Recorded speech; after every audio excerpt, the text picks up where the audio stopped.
battalion deployed to Iraq in 2006, he wasn't with them. He retired. He said he wanted to run for Congress, but some of the men serving in his battalion say he abandoned them and only retired once he found out they were getting deployed. Now, when he was asked about it late today, well, Walz adopted Kamala's MO and simply refused to answer the question. Governor, fans refuse uniform and Valor. They respond. Governor! Joining me now is Thomas Behrens, retired Command Sergeant Major for the Minnesota National Guard. Thomas, good to have you with us tonight. Now, J.D. Vance is saying this is a case of stolen valor. He obviously served in the Marine Corps in active duty. What is your take on this? Is this just, a casual mistake? Is this something far darker? That's way far darker than a lot of people think. I mean, it is stolen valor. He's used the rank that he never achieved in order to advance his political career. He's done it for decades now, basically. I mean, maybe not decades, but damn close to it. I mean, he still says he's a retired command sergeant major to this day, and he's not. He uses his rank of others to make it look like he's a better person than he is. He still does it, even just however long ago.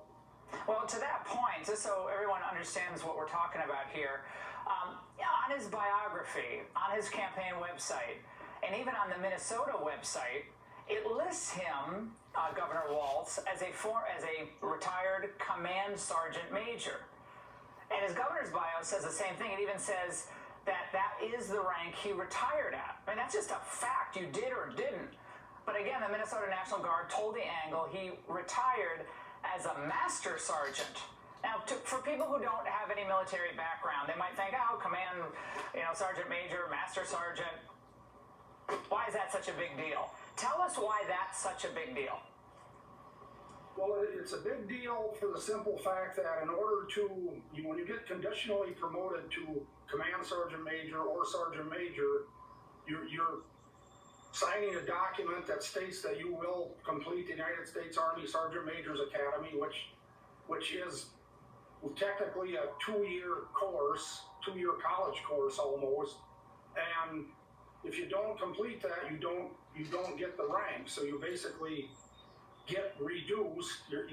It's conditional. You get pinned with E9, but then it gets taken away from you when you either quit or you end up having don't complete the course. So what he did basically was he quit. He didn't complete that condition. He didn't complete the condition of doing 2 years after graduation. So he gets reduced to a master sergeant, and that's what he is right now, as a retired master sergeant. Well, I think the issue here is that in some of the statements that were published and some of the comments that were made, when you say you were deployed in support of Operation Enduring Freedom, it indicates to people something. And the implication is you were deployed in, I guess, Iraq or Afghanistan. And that's what most people think. And maybe it's something that's just wrong, but that's what a lot of people think. But how long did your unit spend in Iraq? And what was it like when you were there? Because, again, for people who believe that he was deployed in Iraq, people should understand what that was like.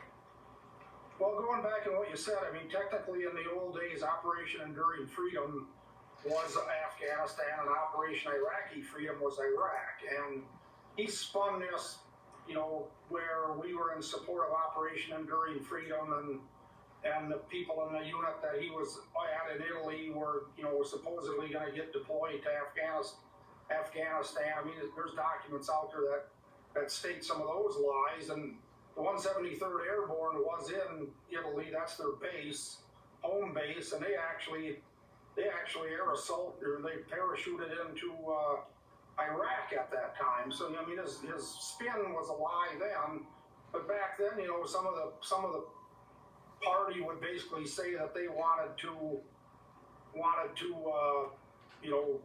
Afghanistan was like the real war, and Iraq wasn't. So if you're in support of enduring freedom, you know, you were in the war you should be in, and Iraqi freedom was kind of Bush's war. But you know, that's how that all unfolded. Well, when we ended up in Iraq, I mean, we trained for 6 months, and then we ended up, you know, going overseas. We're supposed to be in Iraq for a year, and then we got extended and did the whole you know, surge, and we were there for 6 more months.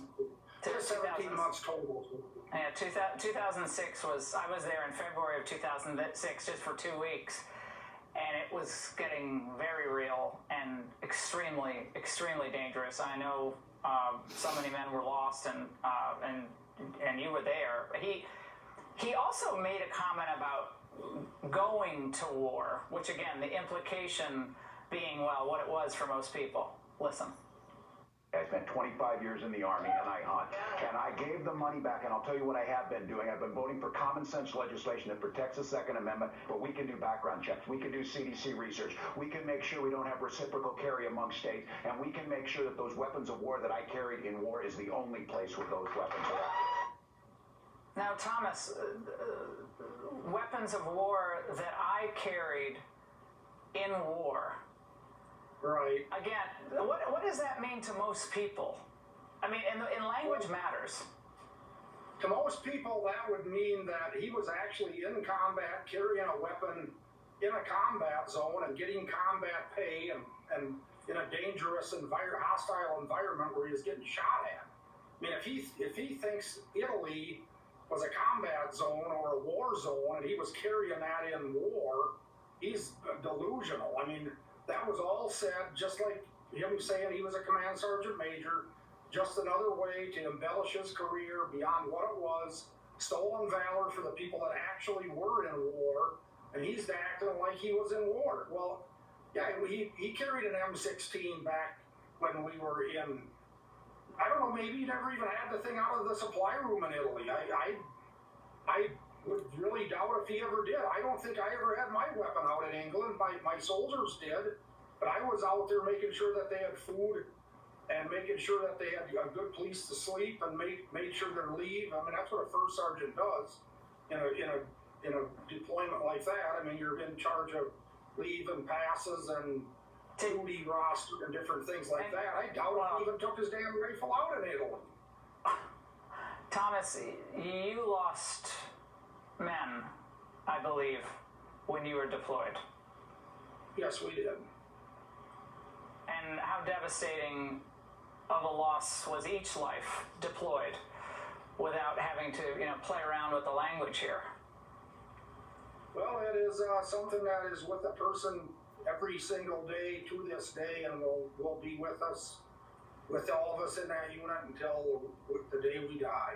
Thomas, the campaign put out a statement saying that after 24 years of military service, Governor Walz retired in 2005 and ran for Congress, where he chaired the Veteran Affairs and was a tireless advocate for our men and women in uniform. And as Vice President of the U.S., he will continue to be a relentless champion for our veterans and military families. He has not addressed this charge of stolen valor. Do you think the men and women who deployed when he decided not to, and did not embellish or casually kind of misstate or misrepresent his record, do they deserve a response to these charges? I would say, from what I could get from the soldiers that I went to Iraq with, probably 98% of them are, completely against him embellishing his record. It was, yeah, he was in for 24 years and he quit. Well, okay, so that's what you did. But don't try to make it look like you were a command sergeant major. Don't try to make it look like you were going to some place that was in support of Operation Enduring Freedom. I mean, granted, that's just all embellishment and lies to try to make things look better. Well, Tom, there's a few out there that still back.